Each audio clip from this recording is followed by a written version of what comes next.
Olá pessoal, sejam bem-vindos à aula de Economia A na modalidade EAD. Meu nome é Leonel Toshio Clemente e na aula de hoje nós iremos discutir elasticidades e suas aplicações. Nesse capítulo nós iremos responder as seguintes questões: o que é elasticidade? Qual é o significado de elasticidade preço da demanda? Qual é a ideia por trás de elasticidade preço da oferta e os outros tipos de elasticidade? Imagine uma seguinte situação em que a elasticidade preço da demanda poderia ser aplicada. Eu sou o gerente de uma auto center, por exemplo, e imaginem que meu preço de uma revisão de geometria e alinhamento é de R$ 100. Se eu estivesse pensando em aumentar o preço para R$ 150, a elasticidade de preço da demanda poderia me auxiliar nessa decisão, para eu saber qual seria a minha nova receita de vendas, no caso, se a minha receita seria aumentada ou diminuída, no caso desse aumento de preço.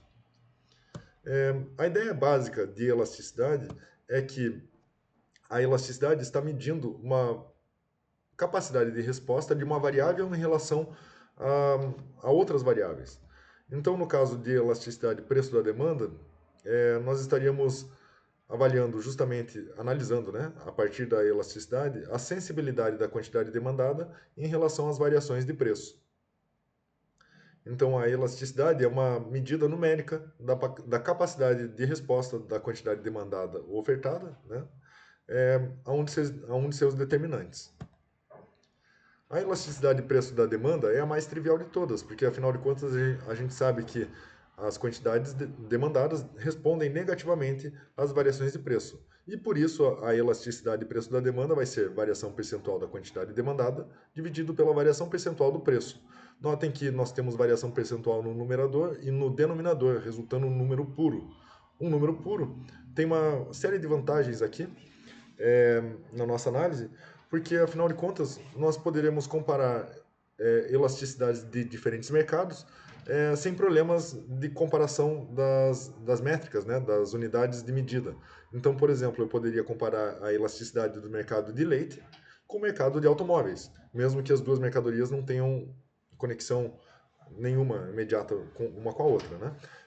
Poderia comparar porque afinal de contas eu teria um número puro que indica qual é a sensibilidade da demanda do mercado por leite e compararia com esse número puro, com um número puro calculado para o mercado de automóveis. Então eu poderia comparar elasticidade de preço da demanda por carros com elasticidade de preço da demanda por automóveis. Ao olhar os próximos exemplos, nós vamos entender melhor o que é um número puro. A elasticidade sempre vai ser no número. Então eu posso ter uma elasticidade igual a 2.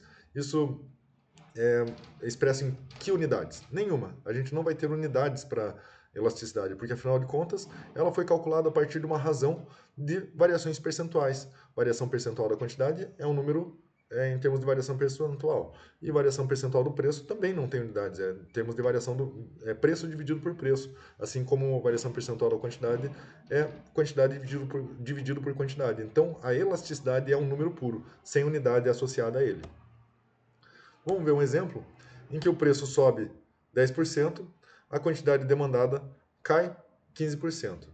Nesse caso, nós teríamos uma elasticidade igual a 1,5, porque afinal de contas, 15% é o meu numerador, 10% é o denominador.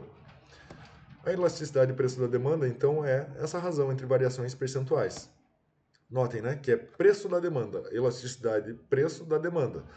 Da demanda vai estar no numerador, a quantidade demandada. E preço está no denominador, o fator que causou a variação na quantidade demandada. Como nós sabemos, pela lei da demanda, a quantidade demandada responde negativamente aos aumentos de preço.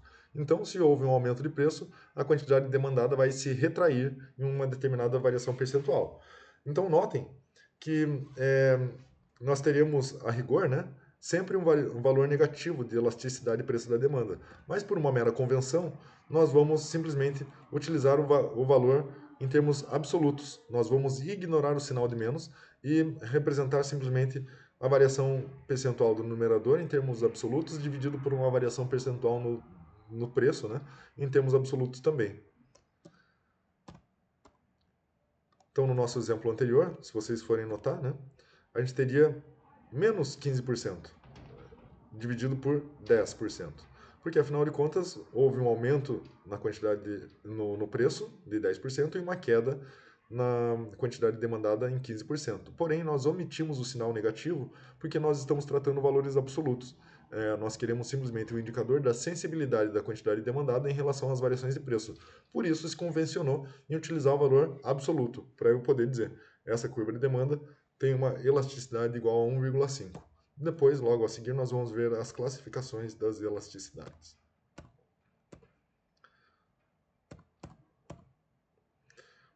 Como nós calculamos as variações percentuais? Então, nós vimos que a elasticidade é uma razão de variações percentuais. No nosso numerador, a gente tem quantidade, no denominador nós temos os preços. Tudo em variação percentual. Como calcular as variações percentuais? O método tradicional não vai ser utilizado aqui. Só para a gente relembrar o método tradicional, como a gente faria? Valor inicial é o denominador, valor final menos inicial é o numerador.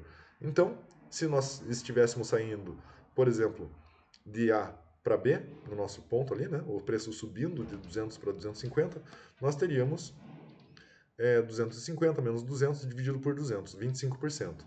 Porém, ao sair de B para A, o caminho muda, né? O ponto inicial muda e nós teríamos outro valor, como nós podemos ver aqui na nossa solução. Ó. De A para B, seria calculado uma variação percentual de 25% para os preços e 33% para as quantidades. De B para A, nós teríamos 20% dos preços, variação, e ao mesmo tempo variação de 50% na quantidade. Então, notem que as elasticidades seriam confusas, né? Nós teríamos duas elasticidades de acordo com o ponto inicial, ponto de origem. Por isso, essa não é a fórmula correta para a gente utilizar aqui no cálculo da elasticidade. A fórmula correta é usando o ponto médio. O ponto médio vai ser uma fórmula adaptada, muito parecida. Valor inicial menos valor inicial dividido pelo valor médio.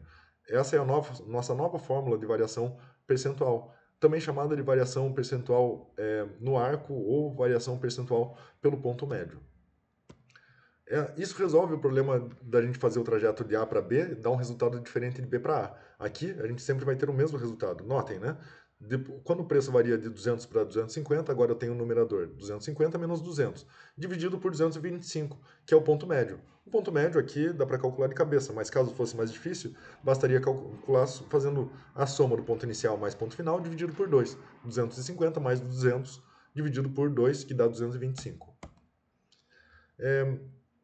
Então, essa variação percentual no preço, a variação percentual na quantidade seria 40%, portanto, a elasticidade de preço da demanda seria 1,8. Um outro exemplo, só para a gente fixar a fórmula de cálculo da elasticidade, seria, notem, preço inicial 70, final 90.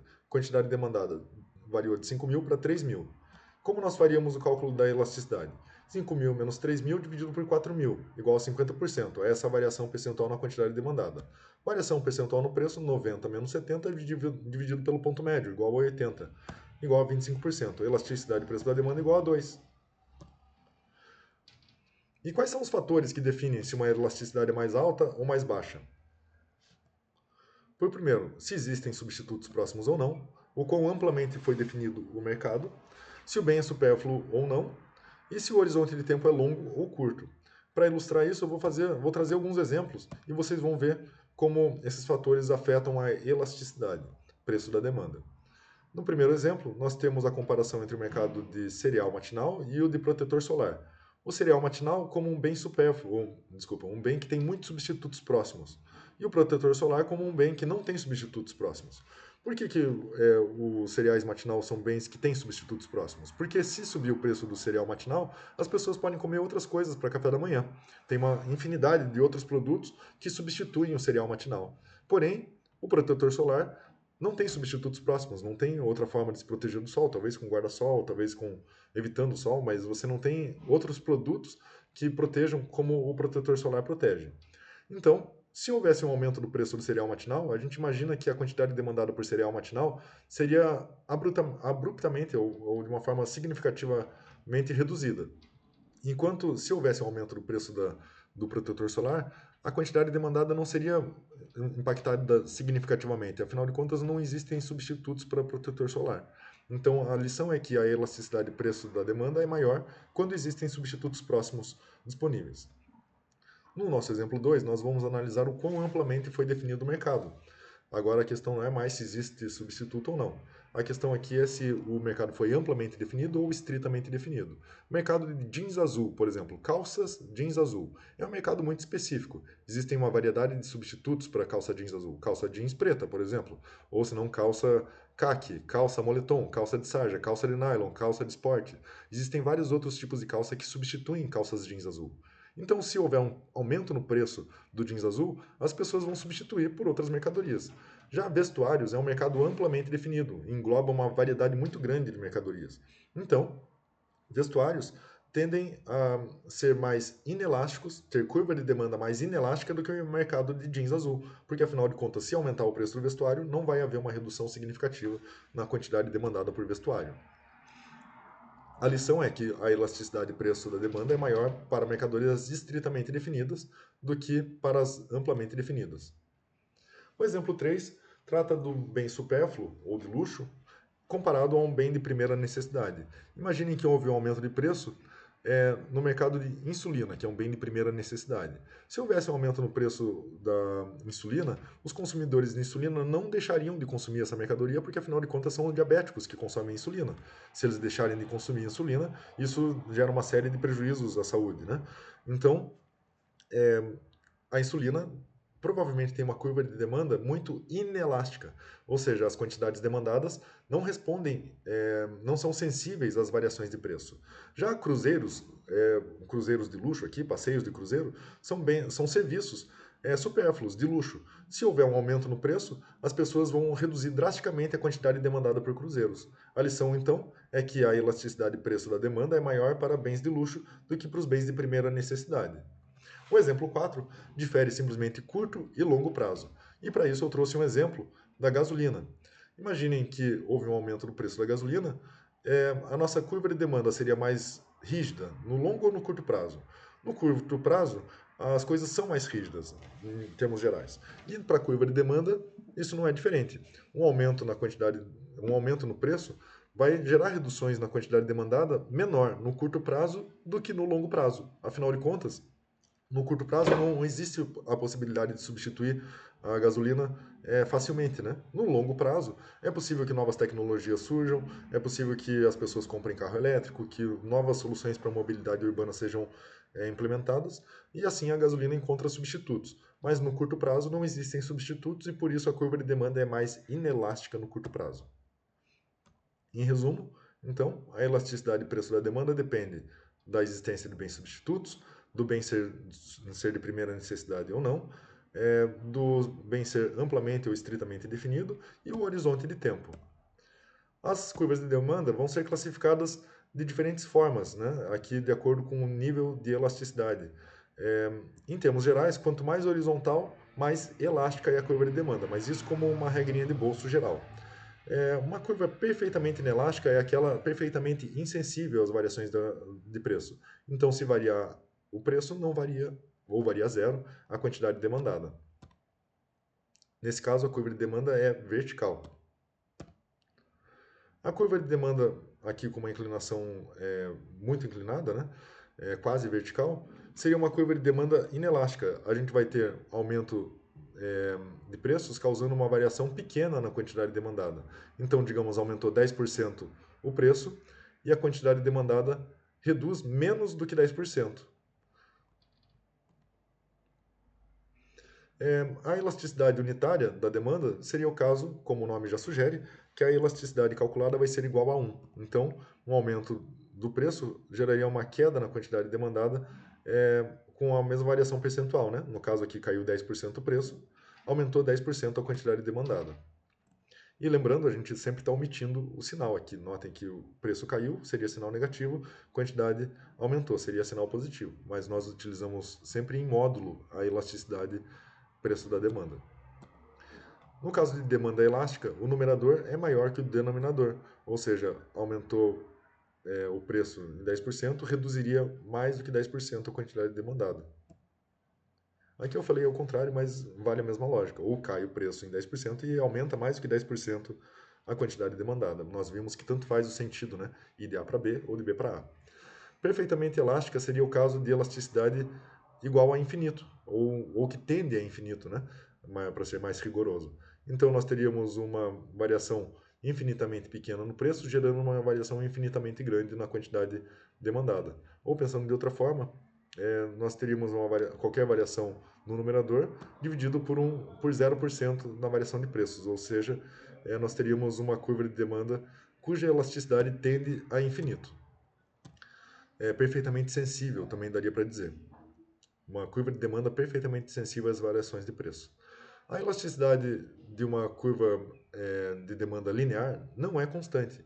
Isso pode chocar, né, às vezes, para o aluno num primeiro momento, mas notem, né, que existe uma certa semelhança entre o coeficiente angular de uma função de demanda e a elasticidade. Existe uma relação, mas não existe uma proporcionalidade. Então, notem que para uma curva de demanda cujo coeficiente angular é constante, nós teríamos uma elasticidade que não é constante ao longo da curva de demanda.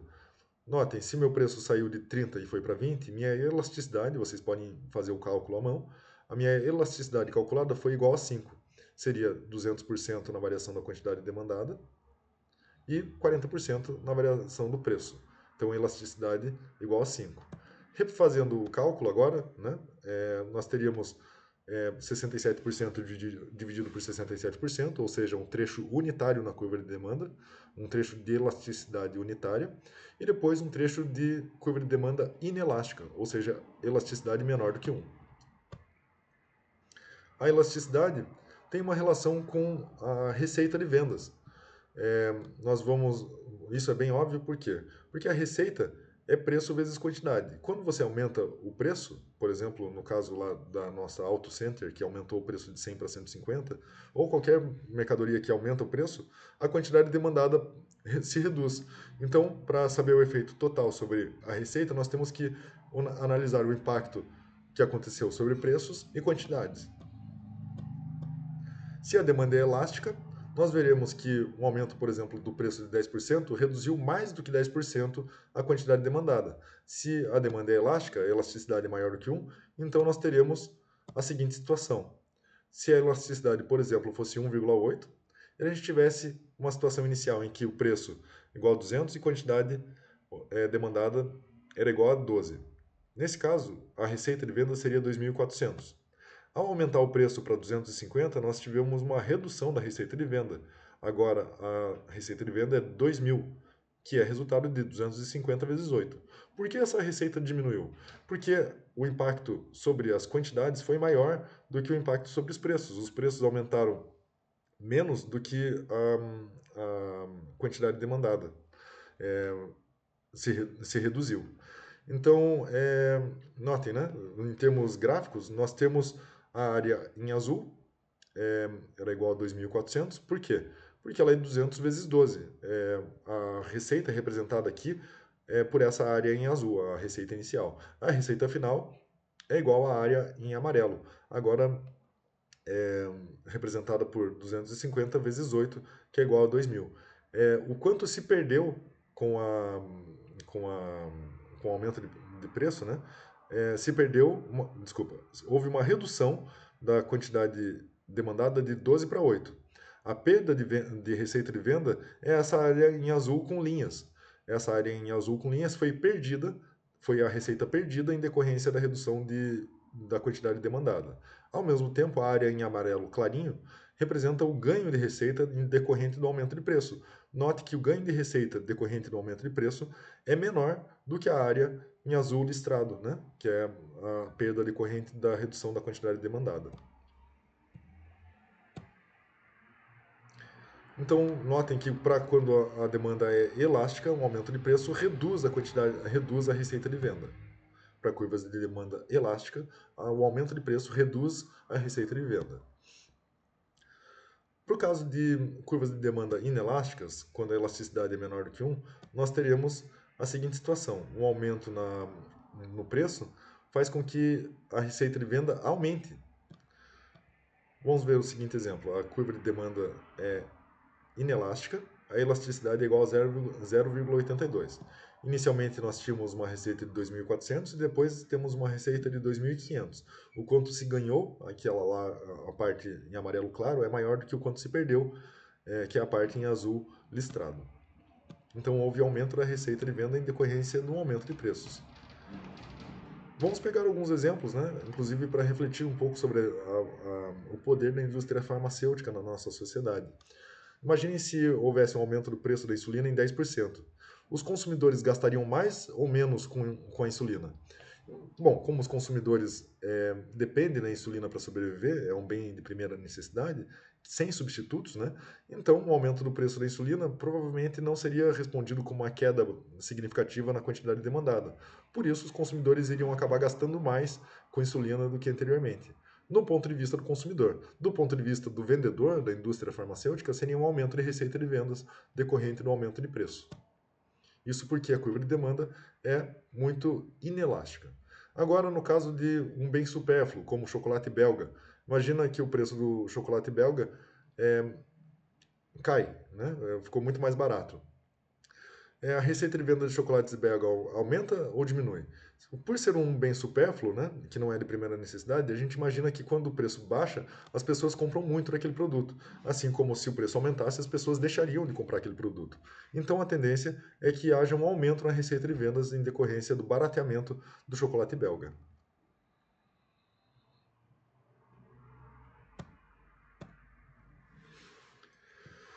Essa aqui é a ilustração do caso da insulina, aumentando o preço da insulina, haveria um aumento da receita de venda dos produtores de insulina, da indústria farmacêutica.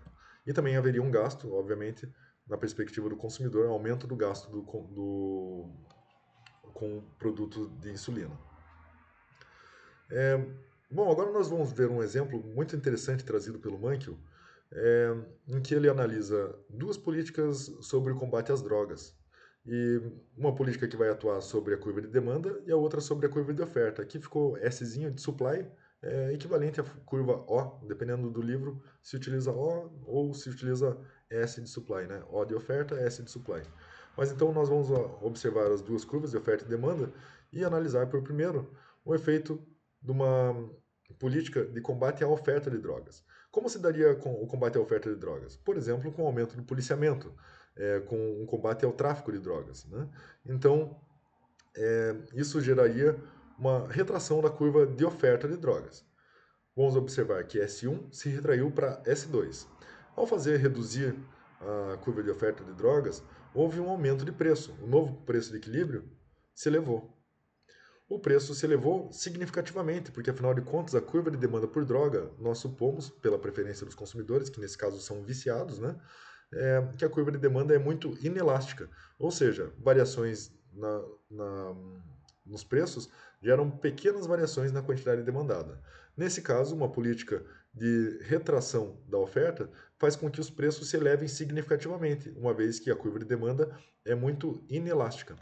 Quando os preços se elevam significativamente, nós temos uma pequena retração na quantidade demandada, fazendo com que o gasto com drogas por parte dos consumidores aumente. Então, inicialmente, os consumidores consumiam uma quantidade maior de drogas por um preço mais baixo. Agora, o preço se elevou muito e a quantidade demandada por drogas se reduziu pouco. Então, o resultado final é que os consumidores de drogas vão acabar gastando mais do que anteriormente. E por isso vão acabar, aqui como suposição, né? Se supõe no estudo apresentado pelo Mankiw que os consumidores de droga têm um gasto proporcional recorrem à criminalidade para financiar o vício, então o aumento do gasto com drogas por parte dos consumidores também se reflete no aumento da criminalidade na sociedade. Então, são vários efeitos colaterais, né? Aqui podem ser chamados de externalidades negativas também, do combate às drogas pela retração da oferta, no combate à oferta de drogas. Você eleva o preço, reduz pouco a quantidade demandada, aumentando o gasto dos consumidores com drogas, o que gera, né, indiretamente, um aumento da criminalidade. Além disso, na perspectiva dos traficantes, eles são, nesse caso aqui, os vendedores. Então, eles têm um aumento da receita de venda decorrente do aumento do preço de mercado. A outra política, a política 2, é uma política educacional de retração da demanda por drogas. Então, se faz por uma política de conscientização nas escolas e na sociedade para que as pessoas demandem menos droga. Ao demandarem menos droga, vai haver uma retração da curva de demanda, né? Então, essa retração da curva de demanda vai definir um novo preço de equilíbrio. O novo preço de equilíbrio é mais baixo do que o anterior e a quantidade de equilíbrio é menor do que a anterior. Então, notem que a gente evita aquele efeito colateral de aumento de preço. Ao retrair a quantidade demandada, ao retrair a demanda por drogas, há uma retração na receita de drogas. As pessoas vão recorrer menos à criminalidade para financiar o vício. E a quantidade demandada por drogas também é retraída, agora sem causar aumento da receita de venda dos traficantes. Então, notem que são duas políticas, uma com enfoque sobre a oferta, outra com enfoque sobre a demanda, mas que geram resultados completamente diferentes em termos de receita e de gasto, né? Receita na perspectiva dos traficantes, gasto na perspectiva dos usuários de droga. Bom, então, elasticidade e preço da oferta, agora é uma característica, né, obviamente, da curva de oferta. Nós fechamos a discussão sobre a curva de demanda, sobre elasticidade e preço da demanda, e vamos observar como se analisa a curva de oferta. Vai ser muito semelhante a análise, a fórmula é praticamente a mesma. O numerador, variação percentual da quantidade, agora ofertada, não demandada. E o denominador, variação percentual do preço. Então, aplicamos uma fórmula da mesma forma que a gente aplicou anteriormente. Nesse caso aqui, elasticidade igual a 2. As classificações são análogas à elasticidade e preço da demanda. Então, a gente vai ter elasticidade vertical aqui, quando a sensibilidade é nula. A gente tem uma variação zero no numerador e uma variação qualquer uma no denominador, né, que seria o preço. Então, a curva de demanda não... As quantidades ofertadas, né, desculpa, a curva de oferta é perfeitamente insensível às variações de preço. As quantidades são rígidas às variações de preço. A curva inelástica, né, não é perfeitamente inelástica. Agora, no caso de inelástica, vai ser a elasticidade entre 0 e 1. Maior que 0 e menor do que 1. Elasticidade unitária, como a gente já imagina, vai ser elasticidade igual a 1. Elasticidade preço da oferta elástica seria para casos de elasticidade entre 1 e infinito. E elasticidade perfeitamente elástica, né, seria essa elasticidade que se aproxima do infinito, para curvas de oferta perfeitamente horizontais. Quais são os determinantes dessa elasticidade de oferta? São basicamente os fatores que tornam possível aumentar ou retrair a curva de oferta, a quantidade ofertada no curto prazo, ou no longo prazo, né? Então, por exemplo, quanto mais facilmente for possível alterar a produção, maior vai ser a elasticidade de oferta. Um exemplo que a gente poderia pensar, né, seriam barcos e navios. É muito mais demorado produzir um navio do que produzir um barco. Os planejamentos para a produção de barcos, às vezes, passam por vários anos de produção e construção de embarcações, desculpa, de navios, né? Enquanto os barcos, talvez meses ou dias para a produção de um barco. Então, a elasticidade de preço da oferta de navios tende a ser menor do que a elasticidade de preço da oferta de barcos, porque, afinal de contas, os barcos têm uma flexibilidade maior na quantidade produzida num determinado horizonte de tempo, né? Então, são mais elásticas as coisas que podem ser alteradas, as ofertas que podem ser alteradas com maior facilidade. Vamos trazer mais alguns exemplos aqui para fixar, né? Imagina a produção de whisky 12 anos. Você tem 12 anos de maturação da bebida para daí poder levar ao mercado. É muito difícil alterar essas quantidades ofertadas ao longo do tempo. Então, a oferta de submarino nuclear é menos elástico que a oferta de drones, por exemplo. Os drones muitas vezes são até construídos ali no front ou perto do front de combate. É um contexto bem diferente da produção de navios nucleares que exigem um planejamento de longo prazo. A oferta de filmes online é muito mais elástica do que a oferta de filmes em VHS ou DVD, em que você precisava planejar a produção e realizar a produção. Os filmes online são basicamente muito mais fáceis de expandir a oferta, né? E aqui vou trazer mais alguns exemplos para a gente fixar. Então, a oferta de carros antigos é muito mais inelástico que a oferta de carros novos, porque afinal de contas é muito difícil você recuperar os carros antigos e colocar à disposição do mercado, né? A taxa de sobrevivência dos carros antigos é pequena, então é muito difícil encontrar os carros para torná-los disponíveis aos consumidores. Então, se o preço dos automóveis aumenta, a gente imagina que a quantidade ofertada de automóveis antigos não aumenta tão significativamente quanto o de carros novos. Imagine, né, que o crescimento populacional fez a curva de demanda se deslocar para a direita. Isso no caso de carros antigos. Isso faria com que o novo preço de equilíbrio fosse muito mais alto do que anteriormente, mas a quantidade de equilíbrio já não fosse mais, não tivesse aumentado tão significativamente quanto o preço, porque afinal de contas é muito difícil encontrar esses carros antigos e trazê-los ao mercado, para que eles atendam a demanda de mercado.